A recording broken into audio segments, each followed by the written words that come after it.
पुत्रदा एकादशी व्रत कथा जो आज हम आपको सुनाने जा रहे हैं। महाराज युधिष्ठिर ने पूछा, हे भगवान, आपने सफला एकादशी का महत्व बताकर बड़ी कृपा की। अब कृपा करके यह बतलाइए कि पौष शुक्ला एकादशी का क्या नाम है, उसकी विधि क्या है और उसमें कौन सी देवता का पूजन किया जाता है। भगवान श्री कृष्ण बोले, हे राजन, इस एकादशी का नाम पुत्रदा एकादशी है। इसमें भी नारायण भगवान की पूजा की जाती है। इस चर और अचर संसार में पुत्रदा एकादशी के व्रत के समान कोई दूसरा व्रत नहीं है। इसके पुण्य से मनुष्य तपस्वी, विद्वान और लक्ष्मीवान होता है। इसकी मैं एक कथा कहता हूँ जो तुम ध्यानपूर्वक सुनो। भद्रावती नामक नगरी में सुकेतुमान नाम का एक राजा राज्य करता था। उसका कोई पुत्र नहीं था। उसकी स्त्री का नाम सव्या था। वह निपुत्री होने के कारण सदैव चिंतित रहा करती थी।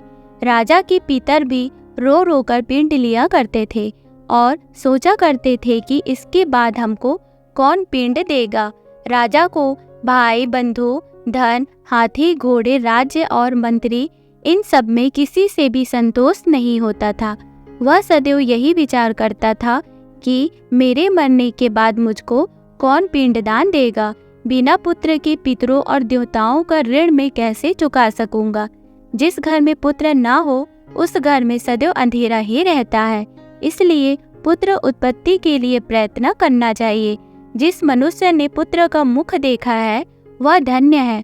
उसको इस लोक में यश और परलोक में शांति मिलती है। पूर्व जन्म के कर्म से ही इस जन्म में पुत्र, धन आदि प्राप्त होते हैं। राजा इसी प्रकार रात दिन चिंता में लगा रहता था। एक समय तो राजा ने अपने शरीर को त्याग देने का निश्चय किया, परंतु आत्मघात को महान पाप समझकर उसने ऐसा नहीं किया।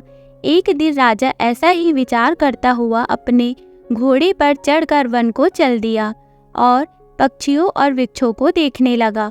उसने देखा कि वन में मृग, व्याघ्र, सुअर, सिंह, बंदर, सर्प आदि सब भ्रमण कर रहे हैं। हाथी अपने बच्चों और हथनियों के बीच घूम रहा है। इस वन में कहीं तो गीदड़ अपने कर्कश स्वर में बोल रहा है, कहीं उल्लू ध्वनि कर रहे हैं। वन के दृश्यों को देखकर राजा सोच विचार में लग गया। इसी प्रकार आधा दिन बीत गया। वह सोचने लगा कि मैंने कई यज्ञ किए, ब्राह्मणों को स्वादिष्ट भोजन से तृप्त किया, फिर भी मुझको दुख प्राप्त हुआ। क्यों? राजा प्यास के मारे अत्यंत दुखी हो गया और पानी की तलाश में इधर उधर फिरने लगा। थोड़ी दूरी पर जाकर राजा ने एक सरोवर देखा। उस सरोवर में कमल के फूल खिले थे तथा सारस, हंस, मगरमच्छ आदि विहार कर रहे थे। उस सरोवर के चारों तरफ मुनियों के आश्रम बने हुए थे। उसी समय राजा के दाहिने अंग फड़कने लगे। राजा शुभ सगुन समझकर घोड़े से उतरकर मुनियों को दंडवत प्रणाम करके बैठ गया। राजा को देखकर मुनियों ने कहा, हे राजन, हम तुमसे अत्यंत प्रसन्न हैं। तुम्हारी क्या इच्छा है सो कहो।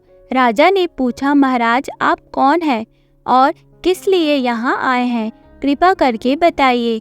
मुनि कहने लगे कि हे राजन, आज संतान देने वाली पुत्रदा एकादशी है।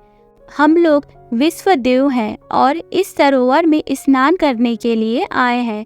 यह सुनकर राजा कहने लगा कि महाराज, मेरा भी कोई संतान नहीं है। यदि आप मुझ पर प्रसन्न हैं तो एक पुत्र का वरदान दीजिए। मुनि बोले, हे राजन, आज पुत्रदा एकादशी है, आप अवश्य ही इसका व्रत करें। भगवान की कृपा से अवश्य ही आपके घर में पुत्र होगा। मुनि के वचनों को सुनकर राजा ने उसी दिन एकादशी का व्रत किया और द्वादशी को उसका पारण किया। उसके पश्चात मुनियों को प्रणाम करके महल में वापस आ गया। कुछ समय बीतने के बाद रानी ने गर्भ धारण किया और 9 महीने के पश्चात उनका एक पुत्र हुआ। वह राजकुमार अत्यंत शूरवीर, यशस्वी और प्रजापालक हुआ। भगवान श्री कृष्ण बोले, हे राजन, पुत्र की प्राप्ति के लिए पुत्रदा एकादशी का व्रत करना चाहिए। जो मनुष्य इस कथा को पढ़ता या सुनता है उसे अंत में स्वर्ग की प्राप्ति होती है। तो दोस्तों ये कहानी आपको कैसी लगी हमें कमेंट करके ज़रूर बताइएगा। वीडियो को लाइक, चैनल को सब्सक्राइब जरूर कीजिएगा। मिलते हैं नेक्स्ट वीडियो में। Okay, bye bye, take care, thank you.